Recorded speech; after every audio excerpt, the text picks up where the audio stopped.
as well. So just to the first point, unless anyone has anything to add, the first point is Emil kindly provided a letter from his attorney this morning, which outlays the terms of his resignation as CEO and chairman of the board, which has been agreed by all parties involved. And Stephen, do you want to go through the structure? Shall I go through the structure on this call, or should I share it afterwards? Or we can go through the structure here, sure. Okay. So the terms of the resignation, and bear with me, I'm reading this from the document, is Mr. Asentato will convert the outstanding $1.299 million in personal loans he extended to Nucleus and resign in exchange for the following executive compensation and consideration. Point 1, Nucleus is to issue stock certificates, and Mr. Asentato will be granted $700,000 worth of identical Series A preferred stock, identical in grant as to what Palm is slated to receive in the first tranche of Nucleus stock options.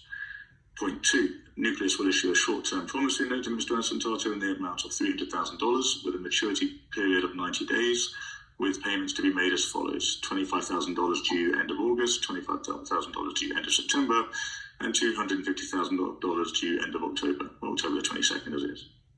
The third point and final point is that Mr. Asentato will be granted observer rights to attend all Nucleus board meetings until the closing.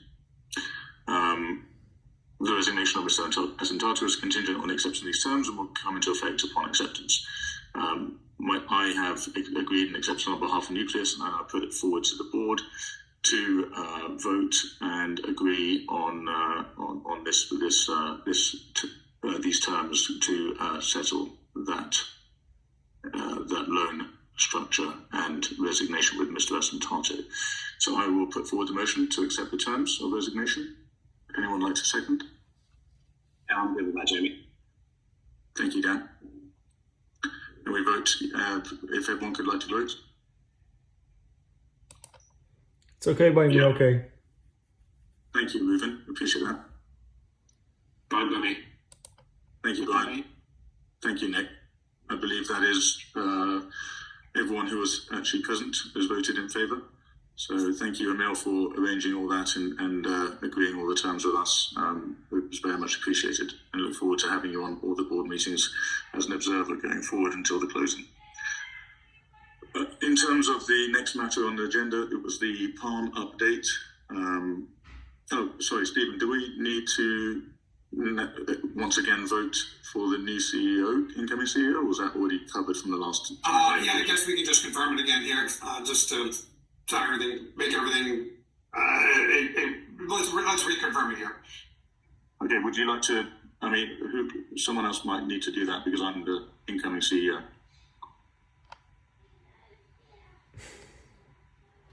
Perhaps, Brian, would you like to put forward the motion to vote me in as the incoming CEO since the resignation today of Emil Asentato? I'm happy to do that. Thank you, Brian. And of course, anyone like to second and then vote? Fine by me. Thank you, Dan. Fine by me. Thank you very much, Reuven. Nick, would you? Fine by me. Thank you, Nick. Okay, so we have, for those in attendance, for a vote forward with me as incoming CEO. I appreciate that. Thank you for the confidence. Going to the last point on the agenda, I won't take too much of your time, but as everyone knows, I was in Dubai a couple of weeks ago, and the Palm business, I met with the CEO of the technology organization underpinning Palm and owned by Palm. I also met with a number of the business executives that are leading the strategy for the rollout of these projects that are in flight and signed, depending on which one we're talking about. But there are three very large projects. The most important one, I think, that we'll be launching first, once we've agreed definitive agreements, is with Indonesia, the country, with a population with a user base of 115 million individuals that are already contracted to, not individuals, but the actual contractors with the organization that has those individuals to actually start using the Palm platform for its payments. and for other services around payments and the movement of money from Indonesia and beyond. That in itself, having that kind of user base, for those of you in the fintech space, as soon as you talk about 100 million plus users, or even a user base of that many that will be onboarding as and when, that's a significant number. That takes us into the next level of fintech from a fintech perspective. There are other projects, including work with the Vatican, that is going on. That contract hasn't been signed yet, but it's very late stages, and I believe it will be signed very shortly. And there is also work going on within Dubai as well. I believe that Darren Mercer will be joining the board after the closing of the definitive agreements, and my understanding, and at this moment in time, is that the second member of the board that he will be bringing with him is the Deputy Secretary General of the UN, who is responsible for the eradication of famine in poverty in children around the world. He's I met him almost every day I was there, very established individual, very well recognized and regarded, and will only do very good things for our company's perception in the market when you have an individual of that caliber and that status on the board.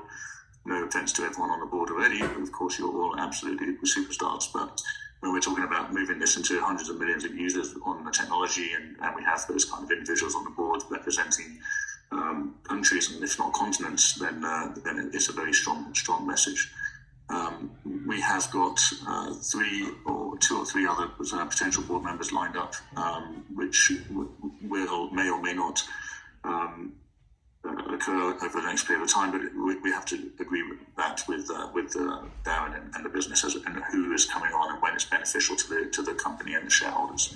But as far as the project goes, everything is looking fantastic. Like I said, I also met the CEO of the technology organization in Hong Kong last Friday night. So that's the second time I've met him, and I also met his colleagues over there, one of them being a very senior individual in Lenovo.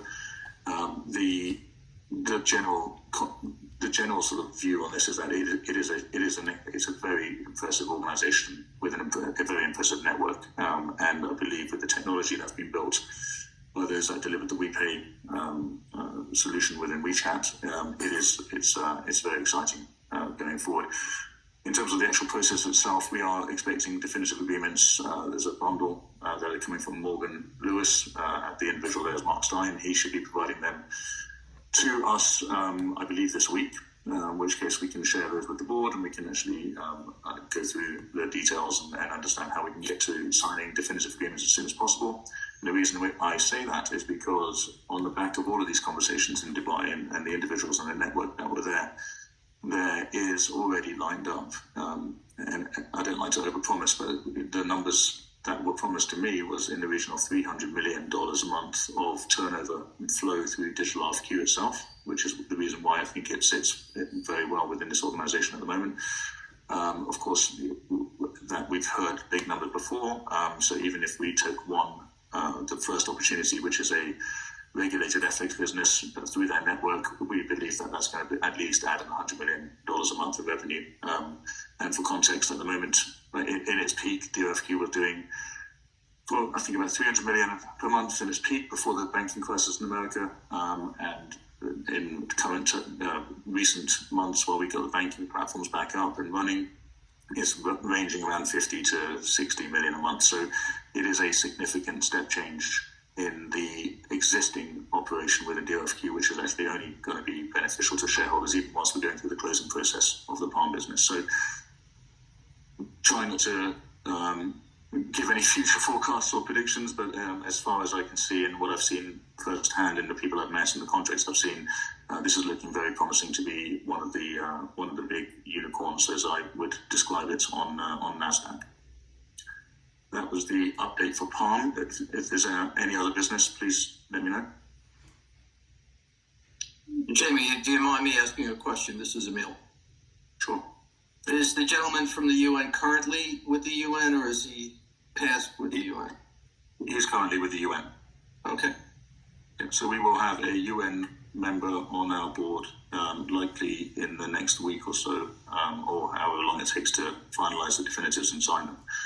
that in itself, besides the additional flow to DOFQ that comes with after signing, I think that name will be very highly regarded when we disclose it to the market. And he's not open to any conflict of interest with the UN by being on the board? Absolutely not. Already covered in that.